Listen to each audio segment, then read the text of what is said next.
I imagine that many young musicians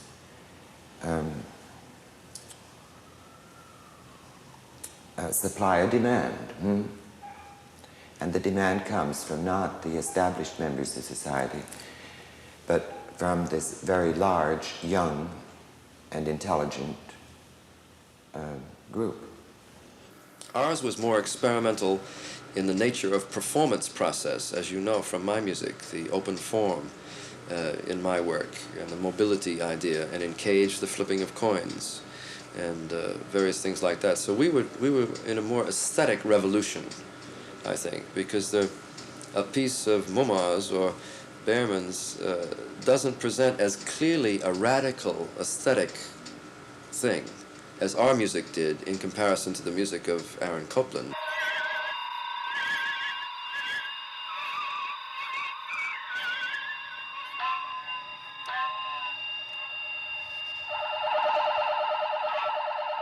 Not only are the economics for for the electronic industry in America such that there's a lot of already built equipment, but the force of creativity for electronic engineers is very great here, because the only way big industry can make money is to invent new things. For instance, we not being able to build our own electronic equipment or having money enough to have it in our studio or in our rooms or whatever, my tendency, and it still is, to write for instruments. If you're tied into traditional instruments, then there are only so many possibilities which are limited by the human capacity for performing that.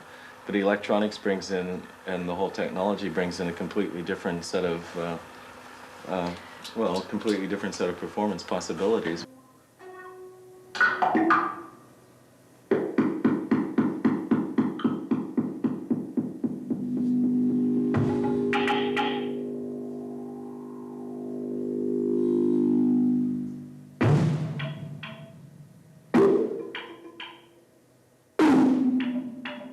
We haven't been satisfied with what we've gotten from the technical community, and so we've found it necessary to go into it ourselves. I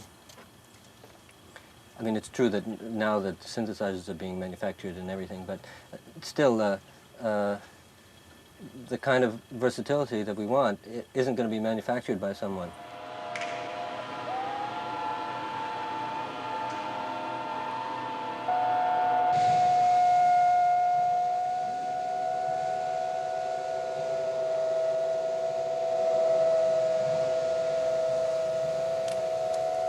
When I first came to New York in the early 40s, one had to gain the approval of some institution, such as the League of Composers or the Museum of Modern Art, or particular people established in the society.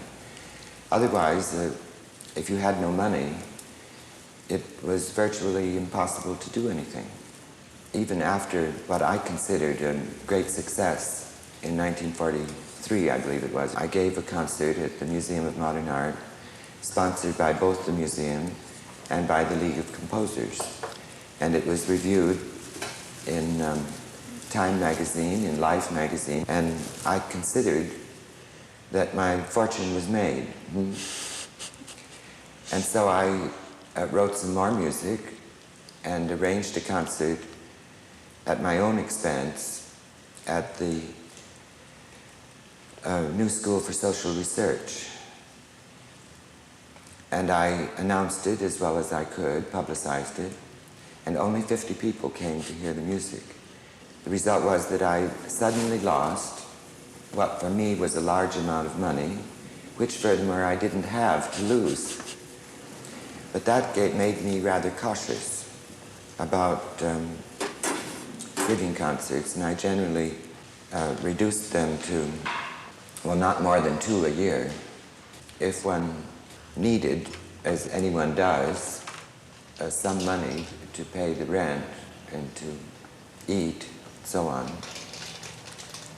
I had to take work outside the field of music.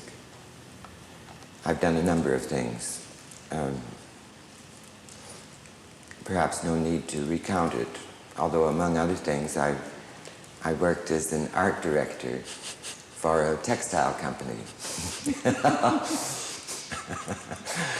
Not that so much is going on in New York City for avant-garde music. As a matter of fact, it's very difficult in New York City.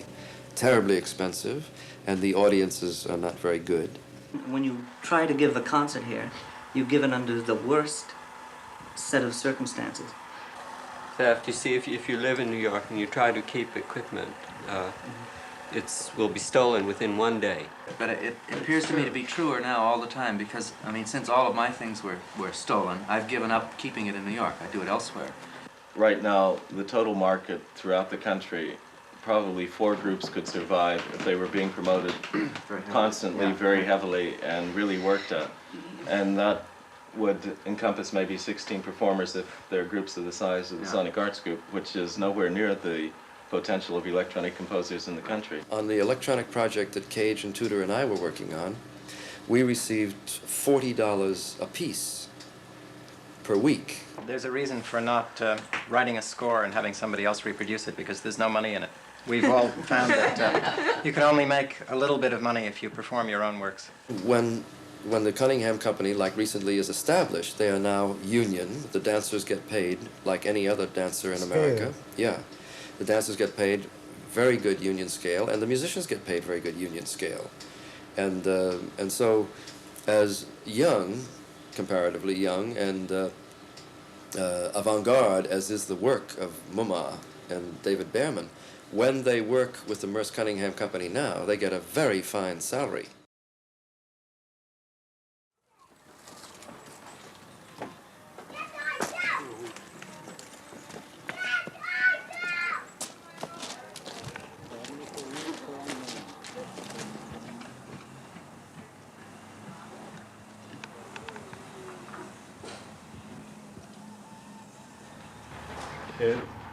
What is the reason that all the composers in New York, or at least quite a number of them, has moved into electronics?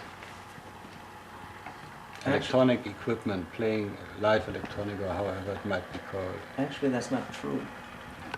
They've moved to electronics, and a lot of them have moved back out of it because of a disillusionment. I think. I don't mean us, but are you talking about the New York composers? Wouldn't you agree that there's been a disillusionment with electronics? But, I mean, how did it happen? Just going into... Did it going in? Well, it's like how it happened when the motor car replaced the horse and buggy, you know. I mean, it was a thing to work with, which was of interest, obvious interest, you know.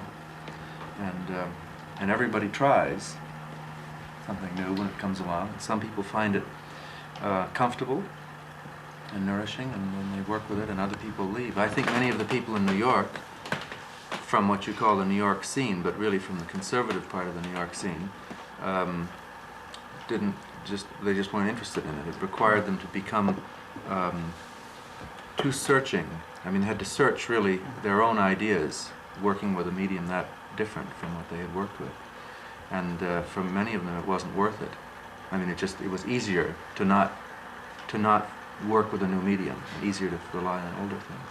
But many have found their place, don't you think? You mean outside of electronics? No, in electronics.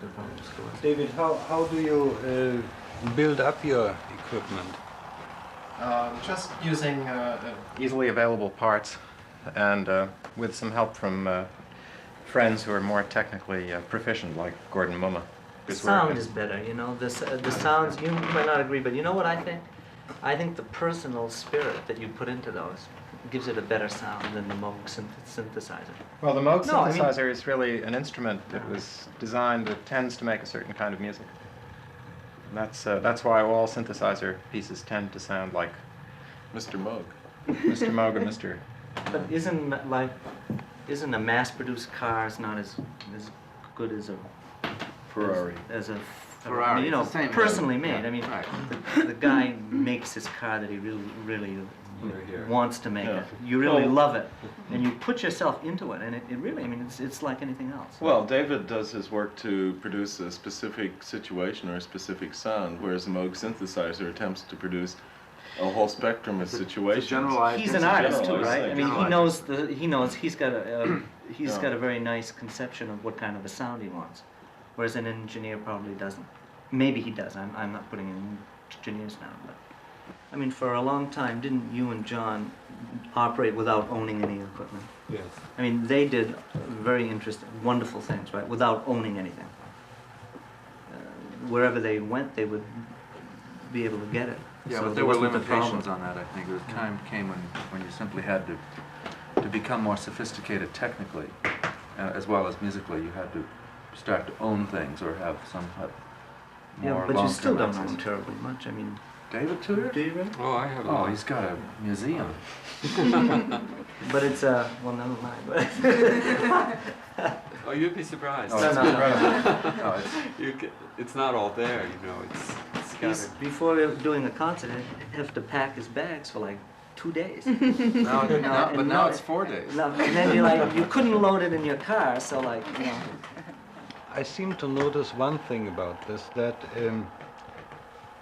the development of this involvement of musicians with electronic material, on the other side, produces a non-involvement with a composition in a classical way.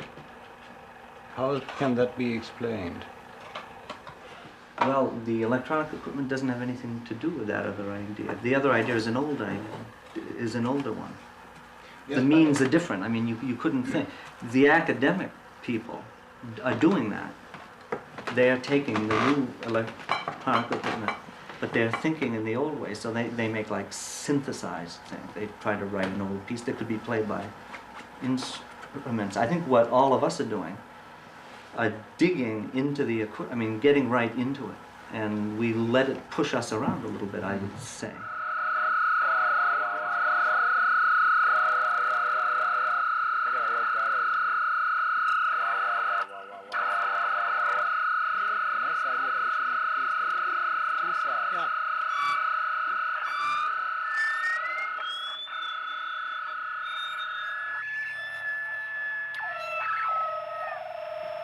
Try pushing up the output.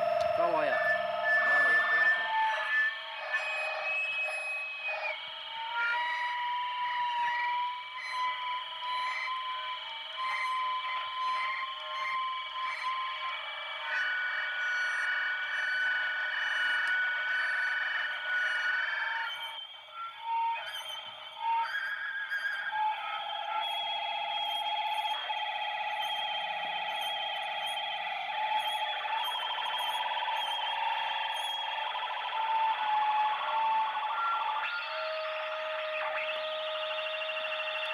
Two saws. Let's get 2 saws. How about 7 saws? No, 2 saws. 2 saws and 7 girls. On the other Very hand, fast. somebody like me, I mean, I'm not good at that. I'm scared of electronic equipment. I mean, it scares me. You know, I'm delighted my car starts, right? But what I do is I find industries or people who have specialized stuff that hasn't been employed for art. Yeah. And I have a knack, or you can find the knack of finding the people who supply you with very sophisticated equipment that I wouldn't dream about understanding at all. So I work in that way. So you see, there are 2 things going on. You can build your equipment, or else you can like go after it. Like,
About 15 years ago, you were in a rather similar situation than those younger composers, like Phil Corner or Gordon Mumma, David Behrman and so on. And what is the difference, or what is comparable between the situation then, in the middle of the 50s, and now? Well, one of the major differences, I think, is the fact that now there's been, over the last 15 years or more, there's been a tremendous increase in the amount of information in the country in general in regard to electronic music and avant-garde music of non-electronic means. But at the time, 15 years ago, with Cage and Feldman and myself, we were working in an aesthetic field, the aleatoric business, in our different ways, which was highly suspicious. I mean, all other contemporary composers of the time looked upon us with great suspicion, and we were said to be very nihilistic and all of those things. And we had no electronic equipment. When Cage and David Tudor and I worked on electronic music project, we were working without equipment. We had our source material that we were composing into the pieces prepared by a studio, and then after we collaged and assembled the pieces, we would take it to a studio and have it copied. But in that, one major thing is we don't have access to the equipment, didn't have access to the equipment that these people do. You can make a very rich, two people like Mumma and Tudor can make a very rich, almost an orchestral complexity, live electronic situation for virtually no money. The general overall reputation of avant-garde music in a certain way has established itself, which makes more financial potential. We can also observe now a loss of distinction between popular and serious music. Some music, which formerly would have been considered serious and uninteresting to large numbers of people, is now so similar or so little to be distinguished from popular music that the audiences and demands for it are large.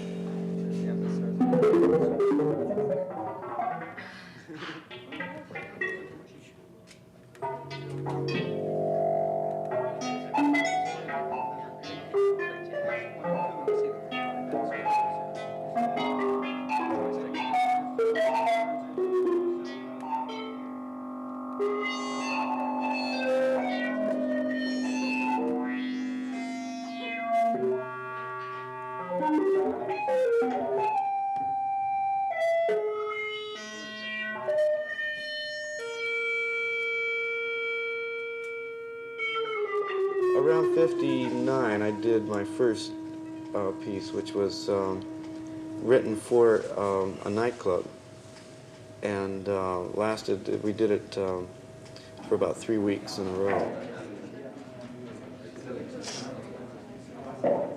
The first of the big discotheque things, it started in San Francisco with a big festival called the Trips Festival. The group that we formed is called the San Francisco Tape Music Center.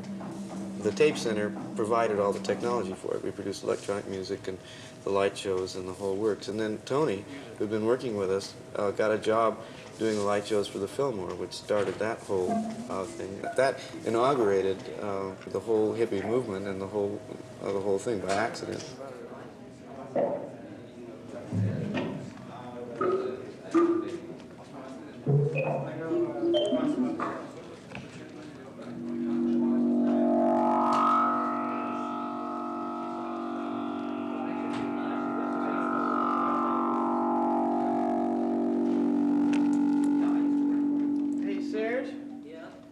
See if you can figure out why the speaker's dead.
left arm swings out to my side, swings back in and up, and right foot rises with a jerk, and they both thud down. The right arm swings out to my side, swings back.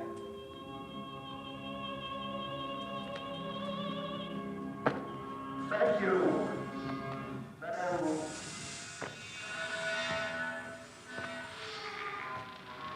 Just let me at you. I'm gonna dig you out of your stumps, and I don't need no pickaxe to do it. Ooh. Salutacious Josiana. Am I gonna have you a time? Oh, more than 2 shreds left of you. The whole country down east will be hotter than a firecracker from the friction I make to rub in your shin bones together. The axletricity will really fly. You're gonna be the most discombobulated circumbustification of its a hide that ever got loosed upon the universe. Where the whole world will think 10 million outer down nose done got burst. You ain't nothing but a big, red-eyed scorpion, you little horsefly, you. When I finish with you, a flea, you'll look monstrous big in comparison, and a corn cob will look smooth as lard. I'm gonna come over there and I'm gonna tar and feather you. Only I don't need no tar, and I don't need no feathers. My eyes will shoot like hard. They'll blaze zacarados enough to scorchificate all of it fertile fatination.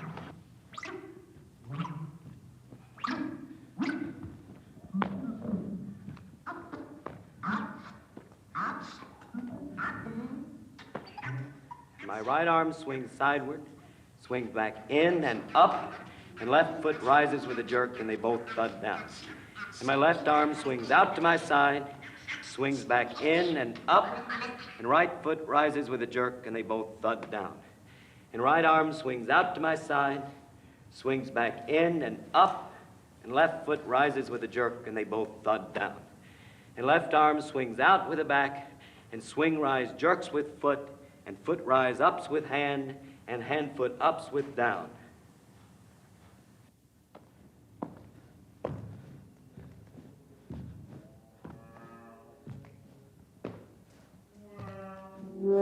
You ain't even gonna have time to get your hunk of bacon out of here.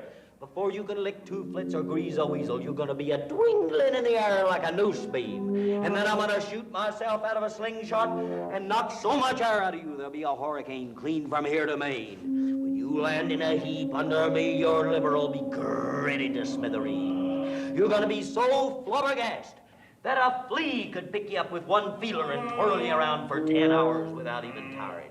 You'll be a squawking and a pleading for mercy, but it won't do you no more good than a big old bull goose a hissing at the thunder. 'Cause you ain't getting none from me, you little yaller, scent-shaving scallywagner, you. Ah, you make the bristles of my hair stand straight up. You unscrupulous, off-scouring of creation, you. You crooked barrel or shotgun. Ah, you look like you descended from a mildewed pear on your father's side. I'm gonna pickle you so sour that 100 cabins full of maple syrup couldn't sweeten you up enough for me to eat. And so, I'll just chop you up into teeny beepy pieces and feed you to the vermillionaires, who are so greedy that they'll eat the bark before it's even been stewed and slurp in turpentine. And then I'm gonna apply a little strangulation to the ends, so they'll spit you back up. 'Cause I ain't done with you yet.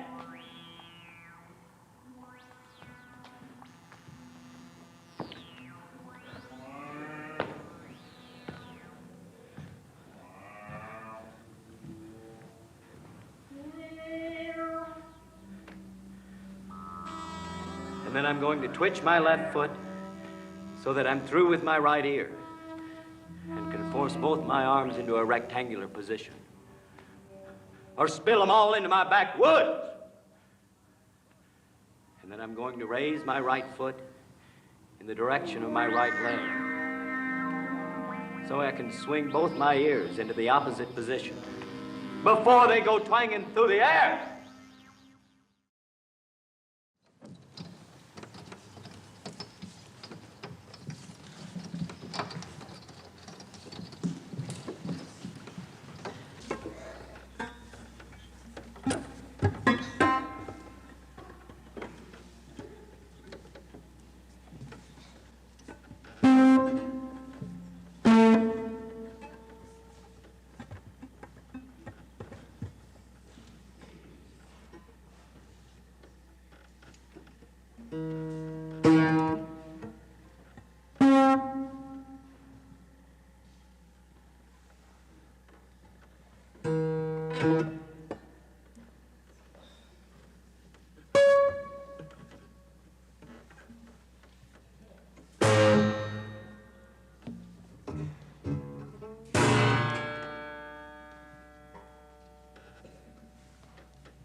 Let's talk a little bit about Joe Jones, who was a student of yours. Ah, yes.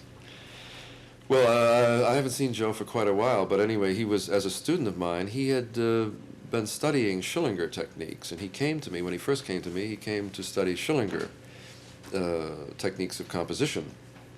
And naturally, I don't tend to teach in a doctrinaire way. I tend to try to discipline a student and give him as much information as I can about technical things. But by that time, which was maybe 10 or 12 years ago, I can't remember now, but Joe was not particularly interested in studying strict 12-tone technique, and I hadn't written 12-tone music since 1952. But I do think it's a reasonable thing to teach a student.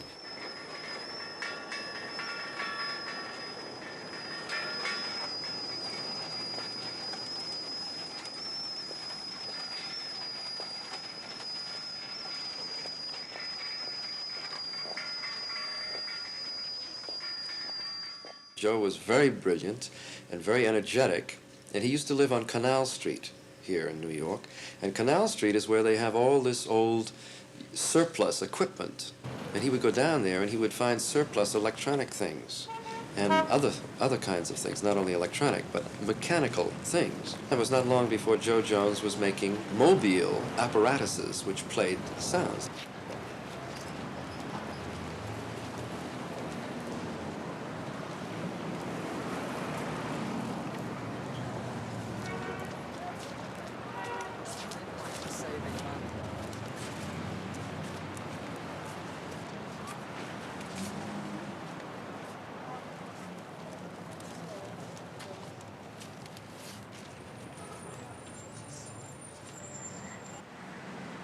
Well, first I talked to him about some of my early sketches that I never myself realized. Like there was a piece that Metzger was always interested in, which was music was written on a perfect sphere, and it was to be floated in water, and the sphere could rotate on the water in any dimension. And the pianist, in that case, was looking straight ahead, and he would play whatever came up. Well, I didn't do that. And Joe Jones did realize quite a few of my early impractical, wild ideas for mechanical scores.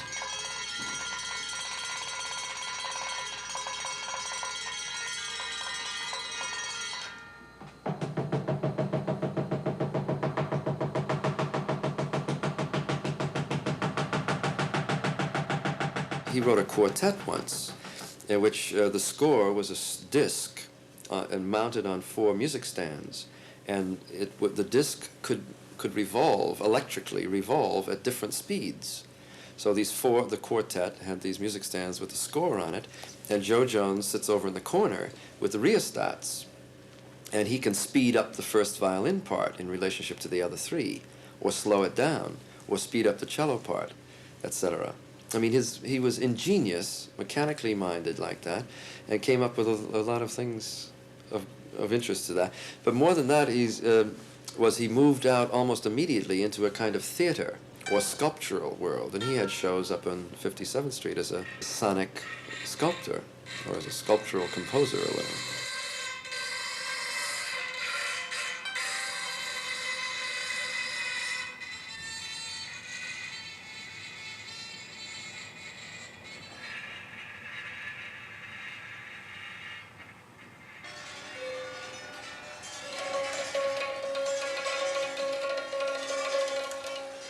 Well, I couldn't have my own music performed, so I decided to make music machines to perform my music randomly.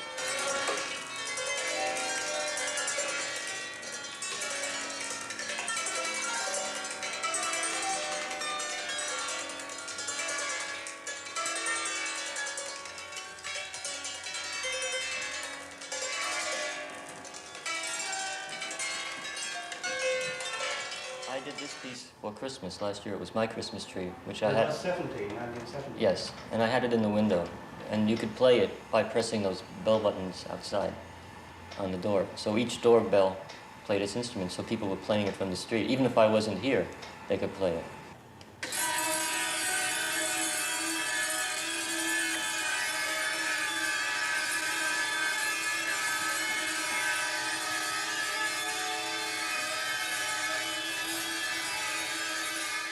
Any artist or any creative person who is really creative is going to not be stopped by not being invited somewhere. He's going to do another thing.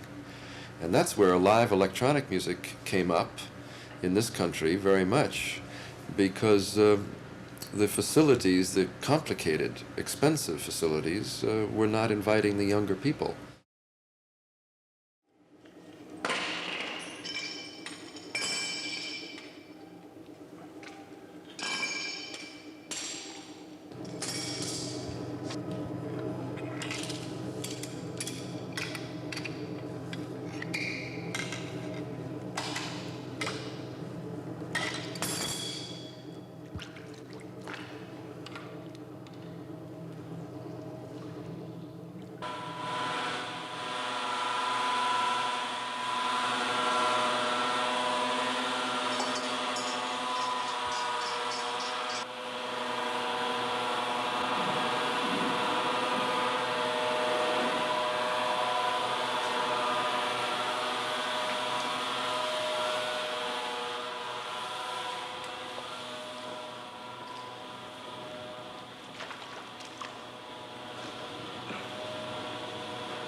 Many of the things that happen with wind instruments, with air, happen also with water in water. So I'm using water pressure to make sounds underwater. Because you can only hear.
I want the people to be underwater.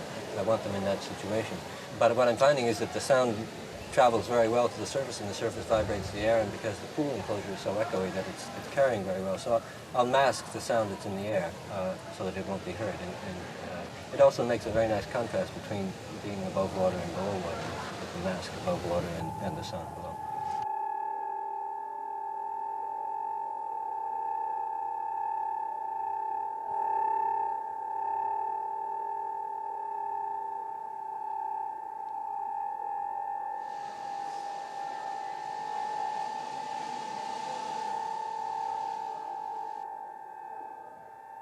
Hearing underwater is a much different presence than hearing in air, and I want to explore that.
Is the only measure that we repeat 4 times before we change because it's a short measure. And we actually repeat it 3 3/4 times. The last 3/4 time is indicated by the dotted bar line. So it's 1, 2, 3, 4, 1, 2, 3, 4, 1, 2, 3, 4, 1, 2, 3, 1. Okay. 3 3/4 time. Yeah. After the nod. So 49, it would be.